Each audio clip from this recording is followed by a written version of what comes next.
Hello, everybody, and thanks for watching the internet. I am Stryker on the world-famous KROQ.com, and if you just see us three standing here, this is not a reality show. I'm Stryker from the radio. This is Matt, and that is Dom. They are 66% of the greatest band, Muse. Hey, how's it going? Everything is good. How are you guys doing? Great. Very chilled out and relaxed. We're on a kind of a vacation, a holiday, and we thought we'd just come in and do some work.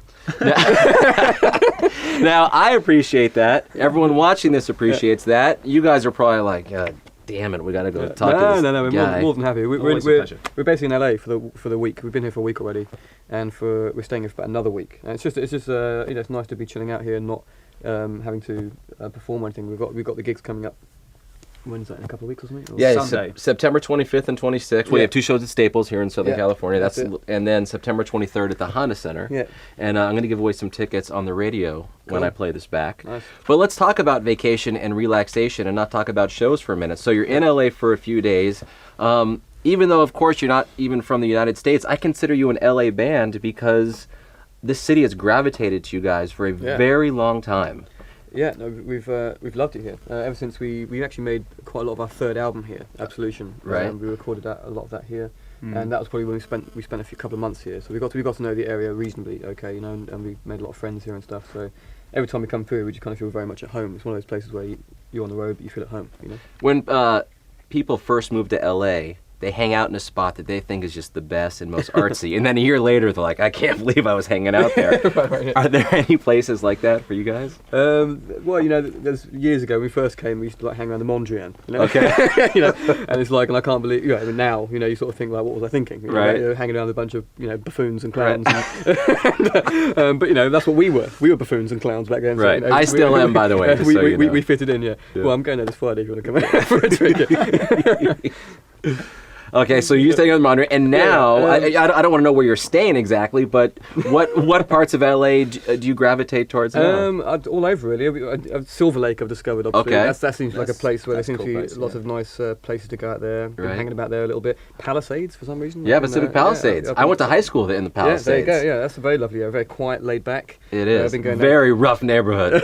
yeah. No. Been going down Santa Monica, Venice Beach, that kind of area. Okay. Yeah, just all over, yeah. Nice. And when you're walking around the Venice Beach area or even the Palisades, are you guys recognized? Do you hear people saying, that's the guys from Muse? It's occasional, but it's mainly musical people who recognise you. It's not like we're not like celebrity types, you know. Okay. So we get recognised by people who know the music. So They're very appreciative and it's probably like not in your it's always face. a good chat that you have with them, or like, you know, you can be we never get bothered by that kind of thing. You know? Gotcha. Yeah. So you've put out 5 studio albums, and the music from the beginning to now, to me, it sounds like Muse all the way through. That's Muse then, this is Muse now, but it's advanced in so many different ways, and I imagine the live shows have to have gone from a 2 out of 10 in your own mind to just a 10 out of 10. I've seen you guys way more than you've seen me in the past year.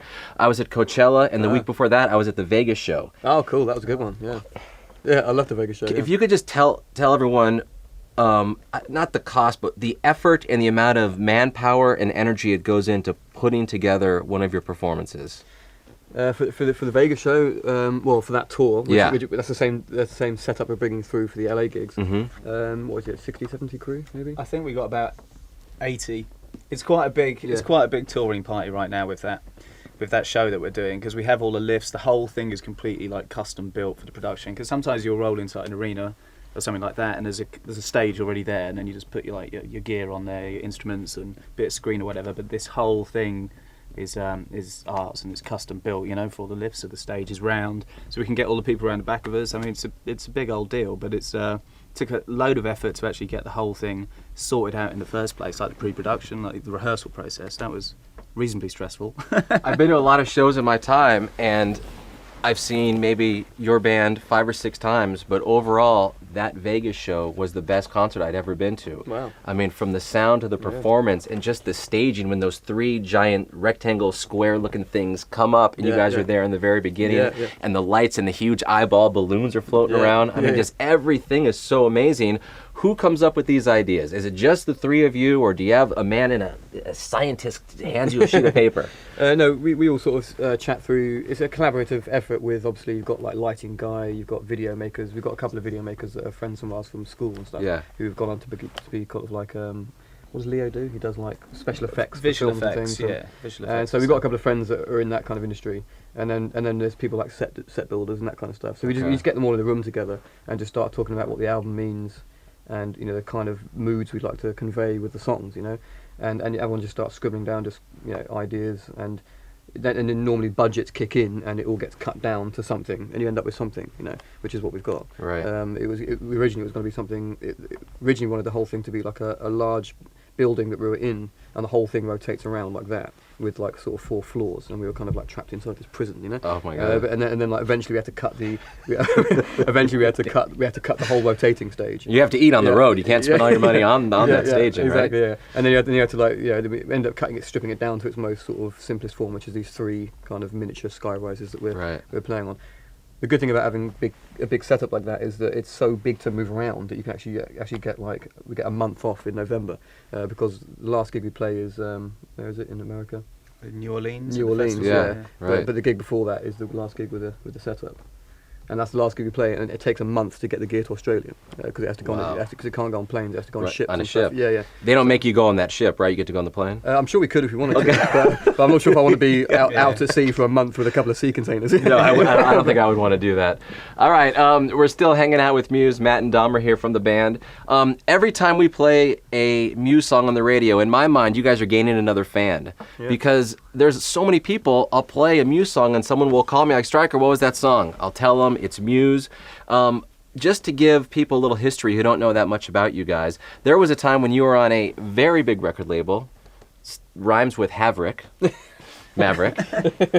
and some things were going on. Their taste, I don't know if they loved or hated your voice or the music, and they didn't want to put out one of the records. And was it your choice to leave them, or they said, thanks a lot, but goodbye? Yeah, but basically we were on lots of different independent labels, and that was the biggest one. Actually, Maverick, even though they're big, they were an indie label. They were just unique for North America. Right. They did licenses, but we had lots of separate record deals with like indie labels in Europe and Australia and stuff. And over in Europe, we started to do really well. And I think second album, Origin and Symmetry, we started to get quite experimental and get into sort of operatic sounds and operatic vocals and more kind of progressive music. And I think at the time over here, rock was like Limp Bizkit and it was very, very different Korn to the UK. and all that kind of stuff, heavy metal. And so I think we just weren't really fitting in back then. So they wanted something that was going to hit this second. Like that kind of thing, and I was going, it just wasn't really working. You know what I mean? Yeah, I'm sorry. Can you give the first impression again? And you sound like it's like, and I'm like all up there. Yeah, so it's like it couldn't be further apart, basically. Yeah. So I think that at that time, I think that everyone was looking for heavy metal music in America. Whereas we were going into a whole other world. So it was only a 2-album deal anyway with them. So we just decided to not carry on, basically. And then you signed here in America with Warner Brothers, and it's been unbelievable since. Yeah. So our third album, Absolution, was kind of perceived as almost like a debut over here. And it felt that way when we came out here. Got it. Yeah. All right, let's talk about. Well, I'm going to ask you this. Dom, are you Team Edward or Team Freddie? Or what is it, Team Edward or Team Jacob? What's the girl called? I'm on her team, whatever her team. Okay, I don't remember her name. Have you seen the Twilight movies? I'm definitely on her team. Yeah, I'm not on one of the geezers' teams now. I'll be on the ladies' team. Yeah, we're not into beefcakes. We're into the girls. Yeah. Okay, The emotional beefcakes. I would really like someone's got to start a band. Kristen, yeah, we've got this idea for a band concept. Someone's got to start a band in America called Emotional Beefcakes. That'd be such a good like. Were they huge, muscly guys? Yeah, but like singing really emotional music. I think it'd be a great band. All right, someone should take this right now. Exactly. Emotional Beefcakes. You give me a song, I'll play it on the radio. These guys will probably not take you on tour, but you never know if a song hits. What do you think of Twilight and what it is? Is it as big everywhere in the world as it is in the States? Because you know how giant it is here. It's particularly big in America. It's pretty big in England. Italy is massive. When we're in Asia, it's like Japan. Like it's one of those things that I thought would be massive over there, but like no one seems to know it over there. So it's not that big in Asia, but yeah, it seems to be particularly big in America. Yeah. Got it. All right, let's end this with something that I wanted to... Actually, no, real quick. On Twitter, I tweeted that you guys were going to be here, and I wanted a few questions, so I just took 3 here that I thought were decent. M. Shanaman on Twitter. What's on your bucket list as individuals and as a band? What's that? It means like things you want to do before you die. Oh, bucket list. Yeah. Things I want to do. Complete my paramotoring course. There you go. Yeah. So that's something I would. Sing like Limp Bizkit. Yeah, exactly. Do a metal album. Yeah. Do a metal prog album. I want to go to. I found out what that Japanese island was. It's called Sado Island, where you go and like hang out with a bunch of like monks, Buddhist monks who just drum all day, sleep on a mat and eat rice. Wow. And so you go there. It's kind of for a year though. It's pretty intensive. But you go there to kind of meditate and play the drums. I know it sounds kind of weird, but I mean, it's I really want to go and do something like that. Go and spend a bit of time over there. Yeah, I definitely want to go to India at some point and just like do the whole like lose it like for a couple of months and like see some magic. Come back and reject Western civilization. You know what I mean? Like that's, I basically definitely do that at some point. When the tour's over, you could probably get that in, I would assume. Yeah, exactly. All right, Troy Beast wants to know, what was it like playing with U2, and did you hang out with them? Did you talk music? Did you guys bond? Yeah, we hung out with those guys a bit, and they were nice. Yeah, they let us go on their plane, which was very very polite of them. Right. Yeah, they're lovely guys. They're great chaps, really nice guys.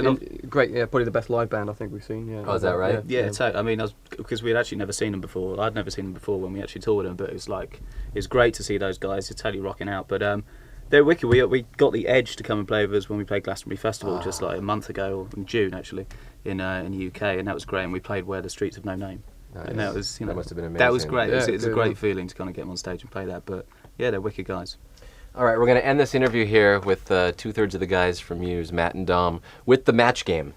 Now, I'm going to say a word or a phrase, and you're just going to follow it up with what you think I put down. Linked. No. Yes, yeah. Like link a word to that. Exactly, kind of. Like, so an example would be salt. Pepper. Right, okay. Right, okay. So the first one, here we go.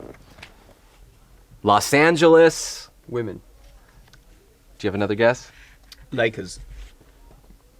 Lakers. Yeah. Sorry. All right. I got the wrong end of the stick. All right. Sorry. Okay. I thought you meant like something that we think of when you say that. Okay. Right. Okay. something that Okay. LA Lakers, of course. Right. I would have Right. got that. Okay. I would have got that. All right. Okay. I've got it. Okay. Here we go. Okay. Next one. 1-0, by the way.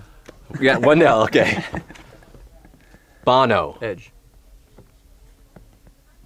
Paul Hewson. The answer I'm looking for. Oh, you It's too. you Of course, too. It's obvious. Okay. All right. Here. Next one. Sunny. Cher. Bono. 1-0 still. So, of course. Yeah. Right. Okay, Right. okay. Sunny, Bono, and then Yeah. Bono. See what I did there? Yeah. Yeah. Yeah. All right. Lucky style. Okay. I think I know. the one. My favorite Muse song. I bet. For some reason, I've got a feeling it might be Map of the Problematic. What do you got? Hysteria. Yes! Very good. I don't know how I got that. All right, and the last one is, okay, here we go. I'm going to give you a clue. Think Las Vegas. Think Las Okay, Vegas. just that's your clue. Yeah, okay. Spearmint. Rhino. Yes, the answer is Rhino. There we go. Easy. Oh my Classy God, choice. you guys are awesome. You guys are awesome. I said 4 years ago that one day you guys are going to end up in the Rock and Roll Hall of Fame, and you have not let me down with the quality of work, both on record and live, and Thank you. I'm so appreciative of the band. Oh, good man. Thank you Cheers. very Thanks a much. lot. Thanks for having us. Thanks for being here. I really appreciate Pleasure. it. It's Muse, everybody. I'm Stryker on KROQ.com. Goodbye.